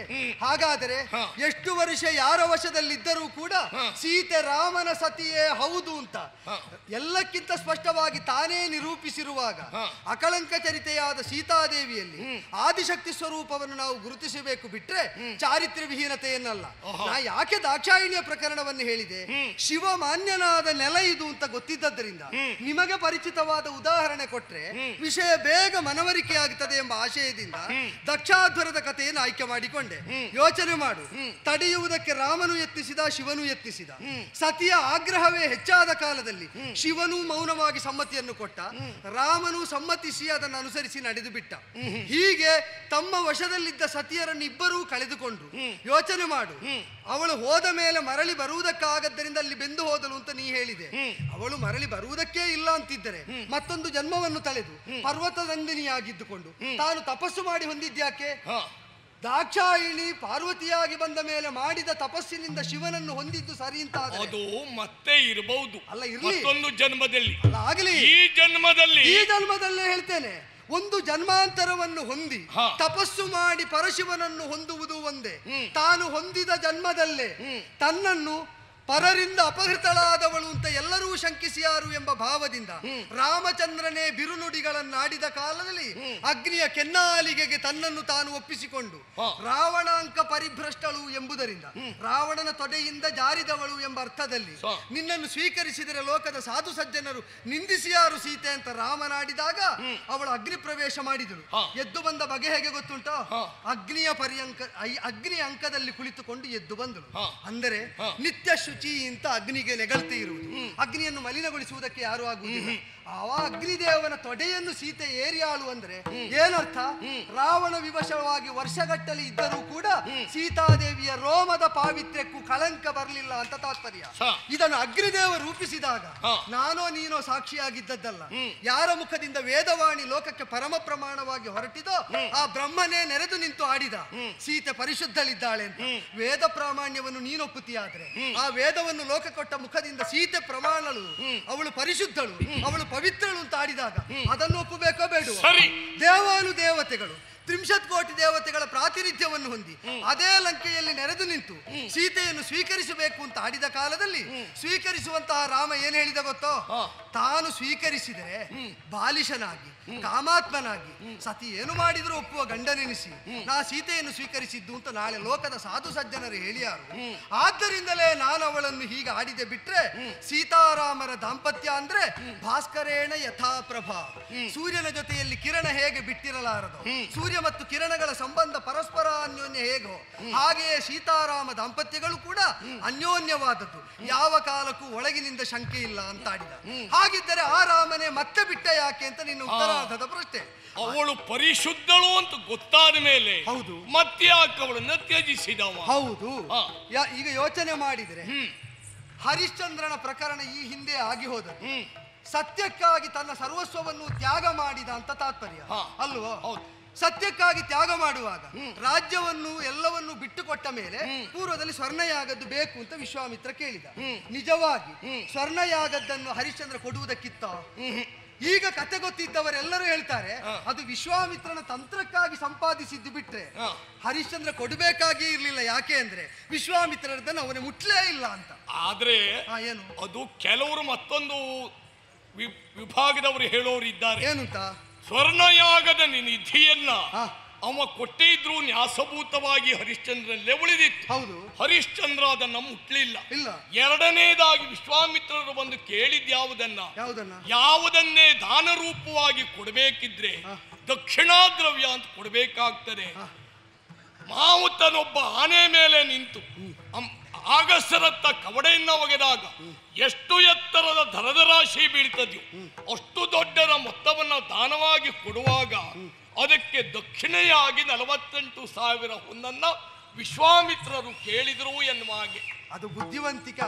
ಈಗ ಯಾವುದೇ ಒಂದು ಬಟ್ಟೆಯನ್ನೇ ದಾನವಾಗಿ ಕೊಡುವುದಿದ್ರು ಅದರ ಮೇಲೆ ಒಂದು ಹೊನ್ನು ಇಲ್ಲ ಒಂದು ನಾಣ್ಯವನ್ನು ದಕ್ಷಿಣ. ವೀರಮಣಿ, ಕೆಲವು ಕಥೆಗಳನ್ನು ಸಮನ್ವಯ ಮಾಡುವುದಕ್ಕಾಗದ ಅಲ್ಪಜ್ಞರು ಆ ಕಥೆಗೆ ಬೇರೆ ರೂಪವನ್ನು ಕೊಟ್ರೆ ಇನ್ನೆಲ್ಲೋ ಅವರು ಸಿಕ್ಕಿ ಬೀಳ್ತಾರೆ. ಯಾಕೆ ಸಿಕ್ಕಿ ಬೀಳ್ತಾರೆ ಅಂತ ಹೇಳ್ತೇನೆ. ಈಗ ಅವ ಕೇಳಿದ್ದು ಕೊಟ್ಟ ದ್ರವ್ಯವನ್ನಲ್ಲ, ಅದಕ್ಕೆ ದಕ್ಷಿಣೆಯಾಗಿ ಇದ್ದಬೇಕಾದ್ದು ಹೌದು ಅಂತ ಆದರೆ ಈಗ ಕಾಶಿ ದೇಶಕ್ಕೆ ಹೋದ ಮೇಲೆ ವೀರಬಾಹುಕನಲ್ಲಿ ದ್ರವ್ಯವನ್ನು ತನ್ನನ್ನು ವಿಕ್ರಯಿಸುವಾಗ ಕೇಳಿದ್ದು 48,000 ಆನೆಯ ಮೇಲಿಂದ ಹಾರಿಸಿದಷ್ಟು. 48,000 ಆನೆಯ ಮೇಲೆ ಹಾರಿಸಿದ್ದು ಅಂತ ನಾವು ಕೇಳಿದ ಕಥೆಯಲ್ಲಿ ಒಂದೊಂದು ಕಥೆಯಲ್ಲಿ ಒಂದೊಂದು ಹೇಳ್ತಾರೆ. ಆದ್ದರಿಂದಲೇ ಅದನ್ನು ನಾವು ಒಪ್ಪಲೇಬೇಕು ಹೇಳಿದ್ದು. ಆದ್ದರಿಂದ ಅವ ಆಡಿದ ಮಾತಿಗಾಗಿ ತಾ ಕೊಡಬೇಕಾದ ಬದ್ಧತೆ ಇಲ್ಲದಿದ್ದರೂ ಲೋಕದ ಶಿಷ್ಟಾಚಾರಕ್ಕೆ ಶಿಷ್ಟರಿಗೆ ಮಾನ್ಯತೆಯನ್ನು ಕೊಟ್ಟು ಮರಳಿ ಸಂಪಾದಿಸಿ ಹೇಗೆ ಸೀತೆಗೆ ಕೊಟ್ಟನೋ, ಸೀತೆಯಲ್ಲಿ ಪಾರಿಶುದ್ಧಿಯೇ ಇದ್ದರು ತನ್ನ ಜನರು ಅವರ ಕುರಿತಾಗಿ ಅಪವಾದವನ್ನಾಡಿದಾಗ ರಾಜನಾಗಿ ಪ್ರಜಾಮತಕ್ಕೆ ತಾನೆಷ್ಟು ಪ್ರಾಮಾಣ್ಯವನ್ನು ಕಲ್ಪಿಸ್ತೇನೆ ಅಂತ ತೋರಿಕೊಡುವುದಕ್ಕೆ ಪಾಪವಿಲ್ಲದಿದ್ದರೂ ಸೀತಾದೇವಿಯನ್ನು ಬಿಟ್ಟು ಕಳೆದ. ಸೀತೆಗಿಂತಲೂ ನನಗೆ ಪ್ರಜಾಹಿತ ಸಂರಕ್ಷಣೆಯೇ ಮುಖ್ಯ ಅಂತ ಆಡಿದ. ನೀನೊಂದು ನೆನಪಿಟ್ಟುಕೋ ವೀರಮಣಿ, ಲೋಕದಲ್ಲಿ ಯಾರಿಗೆ ಕೆಟ್ಟದಾದರೂ ನನಗೆ ಮಾತ್ರ ಒಳ್ಳೇದಾಗಬೇಕು ಅಂತ ಹೇಳಿದವರು ರಾಕ್ಷಸರ ವರ್ಗಕ್ಕೆ ಸೇರ್ತಾರೆ. ಎಲ್ಲರಿಗೂ ಒಳ್ಳೇದಾಗಲಿ, ಆ ಎಲ್ಲರೊಳಗೆ ನಾನು ಇದ್ದೇನೆ ಅಂತ ಹೇಳಿದವರು ನಿನ್ನಂತೆ ಮನುಷ್ಯ ವರ್ಗಕ್ಕೆ ಸೇರ್ತಾರೆ. ತನಗೆ ಕೆಟ್ಟದಾದರೂ ಚಿಂತಿಲ್ಲ, ಲೋಕಕ್ಕೆ ಒಳ್ಳೇದಾಗಲಿ ಅಂತ ಬಯಸುವವರು ದೇವತೆಗಳ ವರ್ಗದಲ್ಲಿ ಸಿಕ್ಕುತ್ತಾರೆ. ದೇವದೇವೋತ್ತಮನಾದ ಪರಮ ಪುರುಷ ಸ್ವರೂಪಿಯಾದಂತಹ ಅಕುಂಠಿತವಾದ ವೈಕುಂಠಧಾಮದಲ್ಲಿದ್ದಂತಹ ಮೂಲರಾಮನೆ ತಾಳಿ ರಾಮಾವತಾರವನ್ನು ಪ್ರಕೃತಿ ಸ್ವರೂಪಿಣಿಯಾದ ಸೀತೆಯನ್ನು ಅಧಿಷ್ಠಾನವಾಗಿಸಿಕೊಂಡು ದುಷ್ಟಹನನನ್ನು ಮಾಡ್ತಾ ಶಿಷ್ಟ ಸಂರಕ್ಷಣೆಯನ್ನು, ಅದು ಅಹಲ್ಯೆ ಇರಬಹುದು, ಶಬರಿ ಇರಬಹುದು, ಗುಹನಿರಬಹುದು, ಅಥವಾ ಅನೇಕಾನೇಕ ಶಬ್ದರಾದ ಗಂಧರ್ವರೋ ದೇವತೆಗಳೋ ಇರಬಹುದು, ಅವರೆಲ್ಲರಿಗೂ ಅನುಗ್ರಹ ಮಾಡ್ತಾ ರಾವಣಾದಿಗಳ ಹನನವನ್ನು ಮಾಡುವುದರ ಮೂಲಕವಾಗಿ ತಾನೇನು ಅಂತ ತೋರಿಕೊಟ್ಟಿದ್ದಾನೆ. ಬ್ರಹ್ಮಾದಿ ದೇವತೆಗಳೇ ಬಂದು ಅಗ್ನಿ ಪರೀಕ್ಷೆಯ ಸಂದರ್ಭದಲ್ಲಿ ಸಾಕ್ಷಾತ್ ನಾರಾಯಣ ಸ್ವಾಮಿಯೇ ನೀನಿದ್ದಿ ಅಂತ ಆಡಿರುವಾಗ ಅವನನ್ನು ನೀನು ಕೇವಲವಾಗಿ ನಿಂದ್ಯವಚನದಿಂದ ಆಡಿದೆ. ನೀನು ಮೂರ್ಖನಾಗುತ್ತಿ ಬಿಟ್ಟರೆ ಕೇಳುವುದು ಒಂದೇ ಮಾತು, ಏನು? ರಾಮನನ್ನು ನೀನು ಒಪ್ಪಿ ಅವನ ಗುಣಗಾನವನ್ನ ಇಲ್ಲಿ ಮಾಡಿದೆ. ಕೇಳುವ ಆಸಕ್ತರಿದ್ರೆ ಇನ್ನೊಂದು ದಿವಸ ನಿನ್ನನ್ನು ಕರೆಸ್ತೇನೆ, ರಾಮಾಯಣ ಪ್ರವಚನವನ್ನೇ ನೀನು ಮಾಡಬಹುದು. ವೀರಮಣಿ, ಅದು ಬುದ್ಧಿವಂತಿಕೆ ಮಾತು. ಯಾಕೆ ನೀನು ರಾಮ ತಡಿ ಈಗ ರಾಮನ ಕುರಿತಾಗಿ ಆಕ್ಷೇಪ ಮಾಡಿದ್ಯಾರು? ಯಾರು? ನಾನು ಆಕ್ಷೇಪ ಮಾಡಿ. ಹೌದು, ನೀನು ಆಕ್ಷೇಪ ಮಾಡಿದ್ರೆ ಉತ್ತರ ಯಾರು ಕೊಡಬೇಕು? ನೀನು ಕೊಡಬೇಕು. ಮತ್ತೆ ಪ್ರವಚನದ ಪ್ರಸ್ತಾವ ನಾನು ಹೇಳಿದ್ದು ನಿನ್ನ. ಈಗ ನೀನು ಹಾಗಾದ್ರೆ ಆಕ್ಷೇಪ ಮಾಡಿದ್ರೆ ಈಗ ನಾನು ಕೇಳುವುದು, ನೀನು ರಾಮನನ್ನ ದೇವ ಅಂತ ಹೇಳ್ತೀಯೋ ಇಲ್ಲ ಒಬ್ಬ ಮಾನವ ಅಂತ ಹೇಳ್ತೀಯೋ? ರಾಮನನ್ನು ಮಾನುಷಾಕಾರದಲ್ಲಿ ಅವತರಿಸಿದ ದೇವ ಅಂತ ಆಡ್ತೇನೆ. ದೇವ ಮಾನವ ಅಂತ ಹೇಳ್ತೀಯ? ಇಲ್ಲ, ಅವತಾರಿ ಮಾನವ ಅಂತ ಆಡ್ತೇನೆ. ಅವತಾರಿ ಮಾನವ ಅಂತ ನೀನು ಹೇಳ್ಕೊಳ್ತೀಯ. ಹೌದು. ಹಾಗಿದ್ರೆ ಅಶ್ವಮೇಧವನ್ನ ಕೈಗೊಂಡದ್ದು ಯಾಕೆವ? ಮಾನುಷಾದರ್ಶಕ್ಕಾಗಿ. ಯಾವ ನೆಲೆಯಲ್ಲಿ? ಮಾನುಷಾದರ್ಶಕ್ಕೆ ಬ್ರಹ್ಮಹತ್ಯಾ ದೋಷ ಬಂತು ರಾವಣನನ್ನು ಕೊಂದದ್ರಿಂದ ಅಂತಲ್ವಾ? ಅಲ್ಲ, ಮತ್ತೆ ಅದೊಂದೇ ಕಾರಣಕ್ಕಲ್ಲ. ಮತ್ತೆ ಅಗ್ನಿ ಪ್ರವೇಶದಲ್ಲಿ ಬಂದು ನಿಂತಹ ಪರಶಿವ ಹೇಳಿದ್ದಾನೆ, ಇಷ್ಟ್ವಾ ತುರಗಮೇಧೇನ ಪ್ರಾಪ್ಯಚಾನ್ ಉತ್ತಮಂ ಯಶಃ ಬ್ರಾಹ್ಮಣೇಭ್ಯೋ ಧನಂದತ್ವ ತ್ರಿದಿವಂ ಗಂತು ಮರ್ಗಸಿ. ಈ ತುರಗಮೇಧವನ್ನು ಮಾಡಿ ಬ್ರಾಹ್ಮಣರಿಗೆ ದಕ್ಷಿಣಾದಿಗಳನ್ನು ಕೊಟ್ಟವಲ್ಲೇ ಮೂಲ ಸ್ವರೂಪ ಸೇರಬೇಕು ಅಂತ ಹೇಳಿದ್ದು ಪರಶಿವನಾದದ್ದರಿಂದ, ಪರಶಿವನ ಮಾತಿಗೂ ಹೌದು. ಬ್ರಾಹ್ಮಣನಾದ ರಾಕ್ಷಸರನ್ನು ಕೊಂದದ್ದರಿಂದ ನನಗೆ ಬ್ರಹ್ಮಹತ್ಯಾ ದೋಷ ಬರುವ ಸಾಧ್ಯತೆ ಇದ್ದದ್ದರಿಂದ ಆ ಶಂಕೆ ಇದ್ದವರ ಮನದಲ್ಲಿದ್ದ ಶಂಕೆಯನ್ನು ನಿವಾರಿಸುವುದಕ್ಕೂ ಹೌದು. ಒಂದು ಕೃತ್ಯದಿಂದ ಅನೇಕ ಉದ್ದೇಶಗಳು ಸಿದ್ಧಿಸುವಾಗ ರಾಮನಂತಹ ಪ್ರವೃತ್ತಿಗಳು ಎಲ್ಲವನ್ನು ಸಾಧಿಸುವಂತೆ ಮಾಡ್ತಾರೆ. ಆಯ್ತಯ್ಯ, ಸರಿ, ಬ್ರಹ್ಮಹತ್ಯಾ ದೋಷವು ಒಂದು ಹೌದು ಅಂತಾಯ್ತು. ಪಂಚಮಹಾ ದೋಷಗಳಲ್ಲಿ, ಹತ್ಯೆಗಳಲ್ಲಿ ಈ ಬ್ರಹ್ಮಹತ್ಯೆ ದೋಷವೂ ಒಂದು, ಸ್ತ್ರೀ ಹತ್ಯೆಯೂ ಒಂದು. ನಾನೊಂದು ಕತೆ ಕೇಳಿದ್ದೇನೆ, ತಾಟಕಿಯನ್ನ ರಾಮ ಕೊಂದು ಕಳೆದ ಅಂತ. ಹೌದು, ಸ್ತ್ರೀ ಹತ್ಯೆ ಅಲ್ವದು? ಅಲ್ಲ ಅಂತ ಹೇಳಿದ್ರು. ಅದರ ಪರಿಹಾರಕ್ಕಾಗಿ ಇಲ್ಲ, ಅದಕ್ಕೆ ಹತ್ಯೆ ಇಲ್ಲ ಅಂತಂದ್ರು. ಅವಳ ಸ್ತ್ರೀ ಅಲ್ಲ ಅಂದ್ರು ವಿಶ್ವಾಮಿತ್ರ.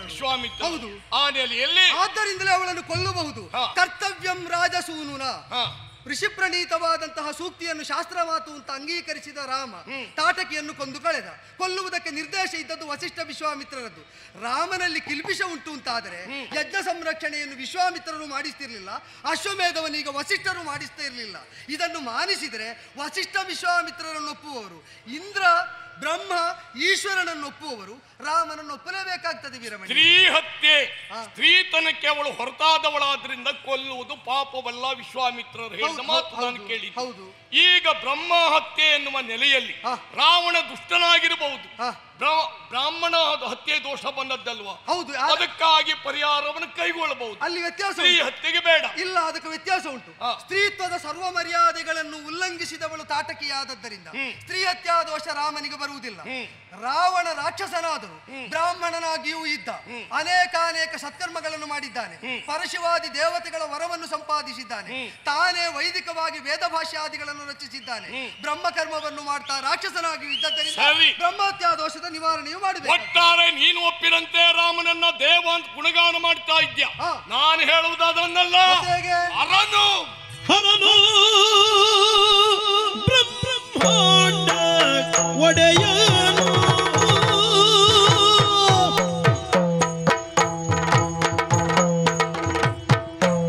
ಹರನು ಬ್ರಹ್ಮಾಂಡ ಒಡೆಯನು ಇವನ ಬಿಟ್ಟಿರದು ವಿಶ್ವವ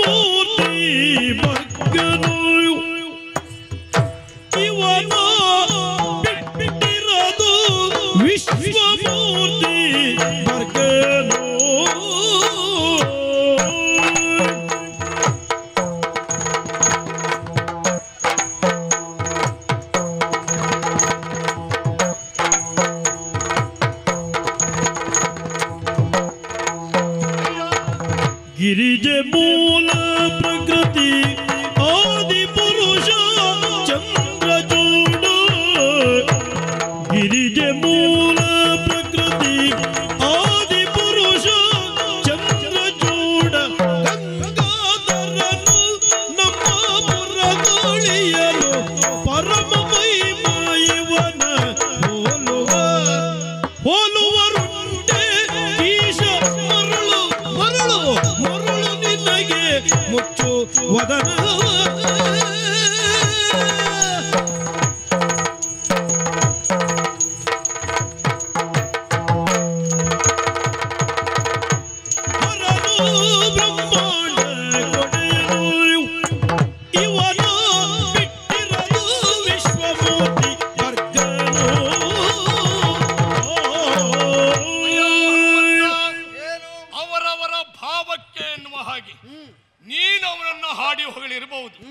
ಅವನಲ್ಲಿ ದೋಷ ಇಲ್ಲ ಅಂತ ಸಮರ್ಥನೆಯನ್ನು ಮಾಡಬಹುದು. ಹಾಗೆ ಅಂತ ರಾಮ ನನಗೆ ಖಂಡಿತ ವೈರಿಯಲ್ಲ, ನೀನು ನನಗೆ ವಿರೋಧಿಯಲ್ಲ. ನೀನು ಇಟ್ಟ ವಿಷಯಕ್ಕೆ ಅನುಗುಣವಾಗಿ ಸಾಂದರ್ಭಿಕವಾಗಿ ನಾನು ಪ್ರಶ್ನೆಯನ್ನು ಮಾಡಿ ನನಗೂ ನಿನ್ನಲ್ಲಿ ವಿರೋಧ ಇಲ್ಲ. ಮತ್ತೆ ವಿಷಯ ಸಂಬಂಧಿತವಾಗಿ ವಿರೋಧವನ್ನು ವ್ಯಕ್ತಪಡಿಸಬೇಕಾದಾಗ ಅನಿವಾರ್ಯವಾಗಿ ಪಟ್ಟಿಡಿಸಿದ್ದೇನೆ. ಸರಿ, ಮಾನವನಾಗಿ ಹುಟ್ಟಿದ್ರೂ ಸಹಿತ ಮಹತ್ ಕಾರ್ಯಗಳಿಂದ ಮಟ್ಟಕ್ಕೆ ಬೆಳೆದ ರಾಮ ಒಬ್ಬ ದೊಡ್ಡವ ಅಂತ ನೀನು ಹೇಳಬಹುದು. ಆದರೆ ನನ್ನದು ಹಾಗಲ್ಲ. ನಾನು ತಿಳಿದದ್ದು ಒಬ್ಬನನ್ನೇ, ನಾನು ಒಪ್ಪಿದ್ದು ಒಬ್ಬನನ್ನೇ, ನಾನು ಆರಾಧಿಸುವುದು ಒಬ್ಬನನ್ನೇ. ಹರನು ಬ್ರಹ್ಮಾಂಡ ಕೊಡೆಯನು. ಈ ಪ್ರಪಂಚದಲ್ಲಿ ತ್ರಿಭುವನದಲ್ಲಿ ಅವನನ್ನ ಬಿಟ್ಟು ಮೀರಿದಂತ ಮತ್ತೊಂದು ಶಕ್ತಿ ಎನ್ನುವುದು ಇಲ್ಲವೇ ಇಲ್ಲ. ಕಣ್ಣಿಗೆ ಕಾಣುವಂತ ಈ ನಿಸರ್ಗ ಪ್ರಕೃತಿ ಎನ್ನುವುದೇ ಶಿವಶಕ್ತಿಯರ ಸಂಕೇತ. ಪಾಣಿ ಪೀಠದಲ್ಲಿ ಸ್ಥಾಪಿತವಾಗಿರುವಂತಹ ಲಿಂಗ ಪುರುಷ ಪ್ರಕೃತಿಗಳ ಸಂಕೇತ. ಗಂಗಾಧರನಿಸಿರುವಂತ ಅವನನ್ನ ನಂಬಿದವ ನಾನು ಇವತ್ತು ನನ್ನ ಮನೆ ಅಳಿಯನಾಗಿ, ನನ್ನ ಮನದ ಒಡೆಯನಾಗಿ, ದೇವನಾಗಿ ನನ್ನ ಸಹಾಯಕ್ಕೆ ನಿಂತಿದ್ದಾನೆ. ಹಾಗಾಗಿ ನಾನು ನಂಬಿದ ತತ್ವವನ್ನ, ಸಿದ್ಧಾಂತವನ್ನ ಮತ್ತೊಬ್ಬರನ್ನ ಒಪ್ಪಿಸಬೇಕು, ಸಂತೋಷಿಸಬೇಕು ಎನ್ನುವ ನೆಲೆಯಲ್ಲಿ ನಾನು ಅದನ್ನು ಬಿಡುವವಲ್ಲ. ಒಳ್ಳೆಯದು ವೀರಮಣಿ. ಇಷ್ಟ ಈಗ ಮನೆಯಳಿಯರಾಗಿ ನಿನಗೊದಗಿದ ಪರಶಿವನ ದೇವತ್ವಕ್ಕೆ ಬಾಧೆ ಇಲ್ಲ ಅಂತ ಆದ್ರೆ ಅವತಾರಿಯಾಗಿ ಅಯೋಧ್ಯೆಗೆ ಒದಗಿದ ಅಲ್ಲ, ಈ ಭೂಮಿಗೆ ಒದಗಿದ ರಾಮನ ದೇವತ್ವಕ್ಕೂ ಅವತಾರಿ ಆದ್ದರಿಂದ ಬಾಧೆ ಇಲ್ಲ. ಬ್ರಹ್ಮ ಕಪಾಲ ಹಿಡಿದದ್ದಕ್ಕೆ ಕಾಶಿಯಲ್ಲಿ ಪ್ರಾಯಶ್ಚಿತ್ತ ಮಾಡಿದ್ದು ಶಿವನಿಗೆ ತಪ್ಪಲ್ಲ ಅಂತ ಆದರೆ ರಾವಣನನ್ನು ಕೊಂದದ್ದಕ್ಕೆ ಅಶ್ವಮೇಧ ಮಾಡಿದ ರಾಮನದ್ದು ತಪ್ಪಲ್ಲ.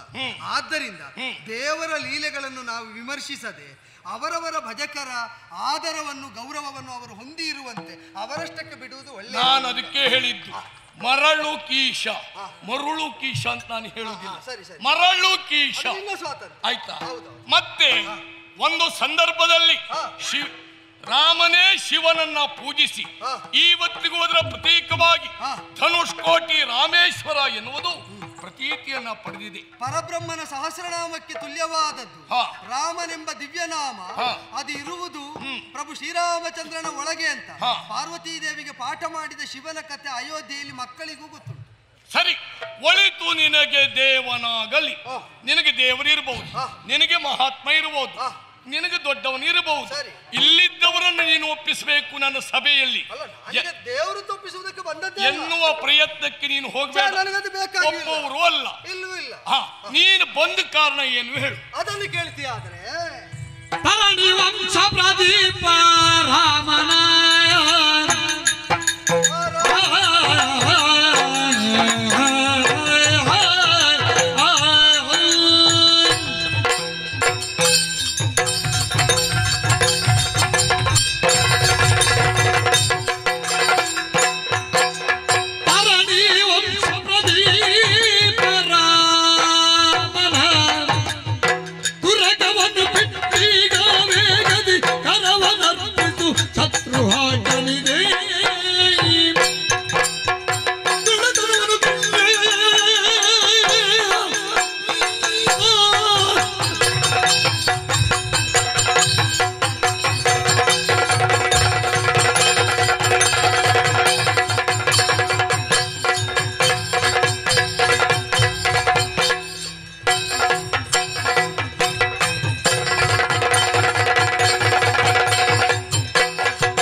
ಬಂದಾಗ ತ್ರಿಲೋಕಗಳಿಗೂ ಅಧಿಪತಿಯವನು 14 ಲೋಕದಲ್ಲಿ ಅಧಿಕ ಅಂತ ಆಡಿದೆ. ಅವನನ್ನು ದೇವ ಅಂತ ಒಪ್ಪಿದರೆ ಮಾತ್ರ ನಮ್ಮ ಕಾರ್ಯ ಆಗ್ತದೆ ಅಂತಿಲ್ಲ. ತ್ರಿಕರಣಗಳಿಂದ ಒಪ್ಪಿ ಅನುಸರಿಸುವವರು ಭಕ್ತರಾಗ್ತಾರೆ. ಮನಸ್ಸಿಲ್ಲದವರು ದೂರ ಉಳಿದರೆ ಅವರು ನಿಂದ್ಯರಾಗುವುದಿಲ್ಲ. ಎಲ್ಲ ವರ್ಗವನ್ನು, ಎಲ್ಲ ಸಂಸ್ಕಾರವನ್ನು, ಎಲ್ಲ ನಂಬಿಕೆಗಳನ್ನು, ಎಲ್ಲ ಶ್ರದ್ಧೆಗಳನ್ನು ಅವರವರ ನೆಲೆಯಲ್ಲಿ ಪೊರೆಯಬೇಕೆಂಬುದು ರಾಮನ ಆದರ್ಶವಾದ್ದರಿಂದ ನೀ ಶಿವನಲ್ಲಿ ಆತ್ಯಂತಿಕವಾದ ಭಕ್ತಿ ಇಟ್ಟರೆ ನಾವು ಅದನ್ನು ಗೌರವಿಸ್ತೇವೆ. ಆದರೆ ಶಿವನನ್ನು ಎಂಬ ಕಾರಣಕ್ಕೆ ಒಂದು ಯಜ್ಞಕರ್ಮ ವಿರೋಧವನ್ನು ಮಾಡಕೂಡದಲ್ಲ. ಅಶ್ವಮೇಧದ ತುರಗವನ್ನು ನೀ ಬಂಧಿಸಿದ್ದು ಬ್ರಹ್ಮಾದಿ ದೇವತೆಗಳೇ ಹೇಳಿದ್ದಾರೆ. ಭೂತದಲ್ಲಿ ಆಗಿ ಹೋದ ಶತ್ರುಗಳನ್ನು ರಾಮ ನೀ ಗೆದ್ದಾಗಿದೆ. ವರ್ತಮಾನದ ಶತ್ರುಗಳನ್ನು ನೀ ಗೆಲ್ಲುತ್ತಿ. ಭವಿಷ್ಯದಲ್ಲಿದ್ದ ಶತ್ರುಗಳನ್ನು ಗೆಲ್ಲುವ ಸಾಮರ್ಥ್ಯವುಳ್ಳ ರಾಮನು ನೀನು ಅಂತ. ಆ ರಾಮನ ಪಾಳೆಯದ ಅಶ್ವಮೇಧದ ತುರಗ ಬಂಧಿಸಿದ್ರೆ ನಿನಗೆ ಒಳಿತಲ್ಲವಾದ್ದರಿಂದ ಯಜ್ಞ ಸಹಾಯ ಮಾಡಿದರೆ ಶಿವಭಕ್ತಿಗೆ ಭಂಜನ ಆಗುವುದಿಲ್ಲ. ಆದ್ದರಿಂದ ಕರವನ್ನು ಕೊಟ್ಟರೆ ಸುಖದಿಂದ ಬದುಕುವುದಕ್ಕಾಗುತ್ತದೆ. ತಪ್ಪಿ ನಡೆದೆ ಅಂತಾದರೆ ಬಂಧು ಮಿತ್ರರನ್ನು ಒಳಗೊಂಡು ಯಾರೆಲ್ಲ ಬೆಂಬಲಿಗರಿದ್ದಾರೋ ಅವರನ್ನೆಲ್ಲ ಅಂತಕರಪುರಕ್ಕೆ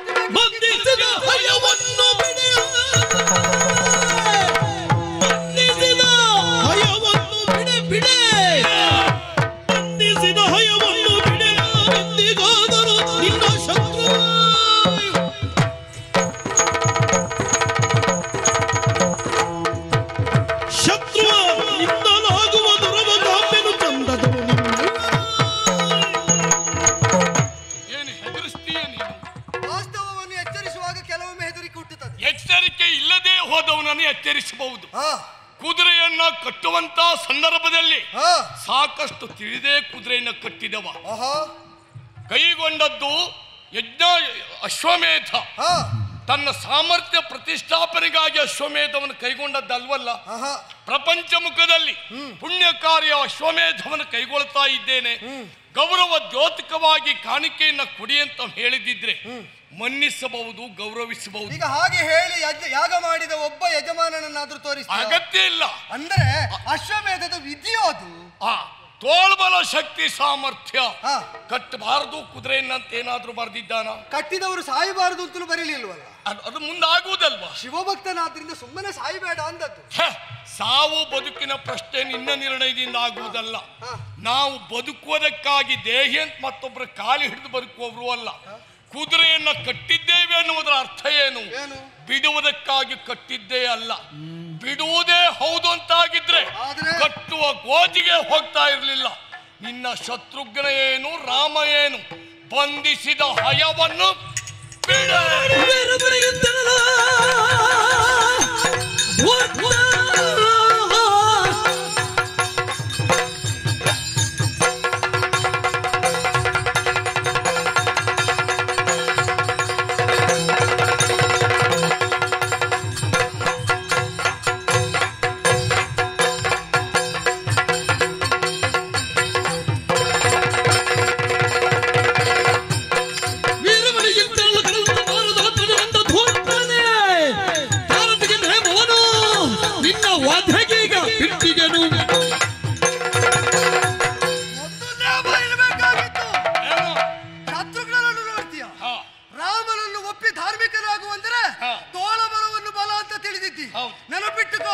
ಬಲಗಳಲ್ಲಿ ಶ್ರೇಷ್ಠವಾದದ್ದು ಧರ್ಮದ ಬಲ. ರಾಮನಲ್ಲಿರುವ ಮೂಲ ಬಲ ಧರ್ಮದ ಬಲ. ಮೀರುವುದಕ್ಕೆ ಒಂದಲ್ಲ 100 ವೀರಮಣಿ 100 ಶಂಕರರು ಬಂದರು ಆಗದೆಂಬುದನ್ನು ನಿರೂಪಿಸುವುದಕ್ಕೆ ಒಬ್ಬ ಹನುಮ ಸಾಕು. ಆದ್ರೆ ಆಜ್ಞೆ ಇಲ್ಲವಾದ್ದರಿಂದ ಧಿಕ್ಕರಿಸಿದಾಗ ಈಗ ಏನು ಮಾಡುವುದಿಲ್ಲ. ಆದ್ರೆ ನೆನಪಿಟ್ಟುಕೋ, ಕೆಣಕುತ್ತಾ ಇರುವುದು ರಾಮ ಆದರ್ಶವನ್ನು ಉಸಿರಾಗಿ ಬಸಿರಲ್ಲಿ ತುಂಬಿಕೊಂಡ ಶ್ರೀರಾಮ ಸೇನೆಯನ್ನು ಕೆಣಕಿದರೆ ನೀನ ಶಿವನ ಅನುಯಾಯಿಗಳೆಲ್ಲರೂ ಕೂಡ ಹೋಗಿ ಸೇರುವ ನೆಲೆ ಯಾವುದು ಅಂತ ತೋರಿಸ್ತೇನೆ. ನಿನ್ನಂತವರಿಂದಲೇ ಹಾಗಾದದ್ದು. ಏನಂತ? ಶ್ರೀರಾಮ ಎಲ್ಲಿಯೂ ತಾನು ದೇವರು ದೊಡ್ಡವ ಹೇಳಿಸಿಕೊಂಡಿದ್ದಲ್ಲ. ಅವನ ಬಂಟರು ಅನುಯಾಯಿಗಳೆಲ್ಲ ಸೇರಿಕೊಂಡು ರಾಮ್ ಸೇನೆ ಅಂತ ನೀವು ಉಳಿದವರ ಮೇಲೆ ನಿಮ್ಮ ಆಗ್ರಹವನ್ನು ಒತ್ತುವುದಕ್ಕೆ ಕೇಳ್ತೇನೆ. ಶಿವನ ಸೇನೆ ಅಂತಿಲ್ವಾ? ಶಿವಸೇನೆ ಅಂತಿಲ್ವಾ? ನಾನು ಹೇಳಿದ್ದು ರಾಮನ ಅಲ್ಲ, ಈಗ ಶಿವನ ಸೇನೆ ರಾಮ ಸೇನೆಯನ್ನ ಕೆಣಕಿದ್ರೆ ಅಂತ ಹೇಳಿದ. ಹೌದಪ್ಪ, ಆ ಮಾತಿಗೆ ಹೇಳಿ. ಈಗ ನೀನು ಅದನ್ನು ಶಿವಸೇನೆ ಹೌದು ಸಂದರ್ಭ ಶಿವಸೇನೆ ಕೆಣಕ್ಲಿಕ್ಕೆ ಬಂದ್ರು ಆಗುವುದೇ ಅಲ್ವಾ? ನಾವು ಅವರಲ್ಲಿ ಈಗ ಜಗಳಕ್ಕೆ ಹೊರಟಿದ್ದಲ್ಲ. ನಾನು ಆಡಿದ್ದೀಗ ಒಂದು ಶಬ್ದಕ್ಕೆ ನೀನು ಹಾಗೆ ಹೇಳಿದೆಯಲ್ಲ, ಶಾಬ್ದಿಕವಾದ ಅರ್ಥ ಅಲ್ಲ, ಆಶಯದ ಅರ್ಥ ಬೇರೆ ಅಂತ. ರಾಮನನ್ನು ಅನುಸರಿಸುವ ಸೇನೆ ರಾಮಸೇನೆ, ಅದನ್ನು ಬೇರೆ ಯಾರಾದರೂ ಯಾಕಾಗಿ ಆದರೂ ಹೇಗಾದರೂ ಇಟ್ಟುಕೊಳ್ಳಿ, ನಾನಾಡಿದ್ದು ರಾಮನನ್ನು ಅನುಸರಿಸುವ ಶತ್ರುಘ್ನನ ನೇತೃತ್ವದಲ್ಲಿರುವ ಸೇನೆ. ಅದನ್ನು ಕೆಣಕಿದವರ ಗತಿ ಅಧೋಗತಿ ಅಂತ ನಿರೂಪಿಸುವುದಕ್ಕೆ ಸನ್ನದ್ಧರಾಗಿ ಸೇನೆ ವಿರೋಧಿ ಅಂತ ನಾನು ಹೇಳಿದ್ದು ಅಲ್ಲ. ಮತ್ತೆ ತಾರದಿಹೆ ನೇಮವನ್ನು ಅಂತ ಹೇಳಿದೆಲ್ಲ, ಒಬ್ಬ ಸಾಕಿತ್ತು ಅಂತ. ನೀನು ನಿಯಮ ಇಲ್ಲದೇನು ಎಲ್ಲೆಲ್ಲಿ ಹೇಗೆ ವ್ಯವಹರಿಸಿದ್ದೆ ಬಲ್ಲೆ ನಾನು. ಎಲ್ಲಿ? ಲಂಕಾ ಪಟ್ಟಣಕ್ಕೆ ಹೋಗಿ ಲಂಕೆಯನ್ನು ಸುಟ್ಟು ಬಂದವಲ್ವ ನೀನು? ಹೌದು. ಸೀತಾನ್ವೇಷಣೆಗೆ ಹೋದವನೇ ಹೊರತು ರಾಮ ಇದ್ದವ ಲಂಕೆ ಸುಟ್ಟು ಬಾ ಅಂತ ಹೇಳಿದ್ನ ನೀನು. ರಾಮ ಆಕ್ಷೇಪ ಮಾಡಿದ್ದಕ್ಕೆ ಒಂದು ಅಕ್ಷರವನ್ನು ಆಧಾರವಾಗಿ ಕೊಡು. ಕೇಳ್ತೇನೆ, ಈಗ ಲಂಕೆಯನ್ನು ಸುಟ್ಟದ್ದು ತಪ್ಪು ಅಂತ ರಾಮ ಒಂದು ವಾಕ್ಯದಲ್ಲಿ ಹೇಳಿದ್ದನ್ನು ನನಗೆ ಕೊಡು. ಇಲ್ವಲ್ಲ ರಾಮನ್. ಈಗ ನಾನು ಇನ್ನು ಹೇಳ್ತೇನೆ, ನನ್ನನ್ನು ನೋಡಿದಾಗ ಪಂಪಾ ತೀರದಲ್ಲಿ ರಾಮ ಬಾಲವಂಟುವಾಗಿ ನೋಡಿದ ನನ್ನನ್ನು ಕಂಡು ಹೇಳಿದ್ದೇನು ಗೊತ್ತುಂಟಾ? ಇಲ್ಲ, ನೀನು ಆಕ್ಷೇಪ ಮಾಡಿದ್ರೆ ಅದು ಏನು ಗೊತ್ತೋ, ರಾಮನಲ್ಲೂ ರಾಮವಂತನಿಗೂ ಮಾಡಿದ ಆಕ್ಷೇಪ ಆಗುತ್ತದೆ. ಆದ್ರಿಂದ ನಾವು ಉತ್ತರಿಸಬೇಕಾಗುತ್ತದೆ. ಆಗ ಹೇಳಿದ, ನಾಥನಿಗೆ ಹೇಳಿದಷ್ಟನ್ನೇ ಮಾಡುವವನು ಒಳ್ಳೆ ದೂತ. ನಾಥ ಹೇಳಿದ್ರು ಹೇಳದಿದ್ರು ನಾಥನಿಗೆ ಹಿತವಾಗುವುದನ್ನು ಮಾಡುವವನು ಶ್ರೇಷ್ಠ ದೂತ. ಅವನನ್ನು ಪಡೆದ ನಾಥ ಧನ್ಯ. ಅದನ್ನೇ ಹೇಳಿದ ತಾರದಿಯ ನೇಮವನು ಅಂದ್ರೆ ತಂದೆ ಇದ್ರೆ ನೀನೇನೋ ಮಾಡ್ತಿದ್ದೆ ಅಂತಾಯ್ತು. ಈವರೆಗೆ ನಾನು ಇಷ್ಟು ಸ್ಥಾನ ತೇರ್ಕೊಂಡಿದ್ದೇನೆ. ಯಾಕೆ ಗೊತ್ತುಂಟಾ? ನಿನ್ನ ಮೇಲೆ ಗೌರವ. ಯಾವ ಗೌರವ? ಒಬ್ಬ ಸಂಧಾನಕೋರನಾಗಿ, ಸಂಧಾನಗಾರನಾಗಿ, ಸಂಧಿಗಾಗಿ ಬಂದವನ ಮೇಲೆ ಕರವೆತ್ತುವುದು ಭೂಷಣ ಅಲ್ಲ ಅಂತ. ಎದುರಾಗುವ ಸಂದರ್ಭ ಬಂದ ಮತ್ತೆ ಎದುರಾಗ್ತೇನೆ, ಆಗ ನೋಡಿಕೊಳ್ತೇನೆ. ಎದುರಾಗುವಷ್ಟು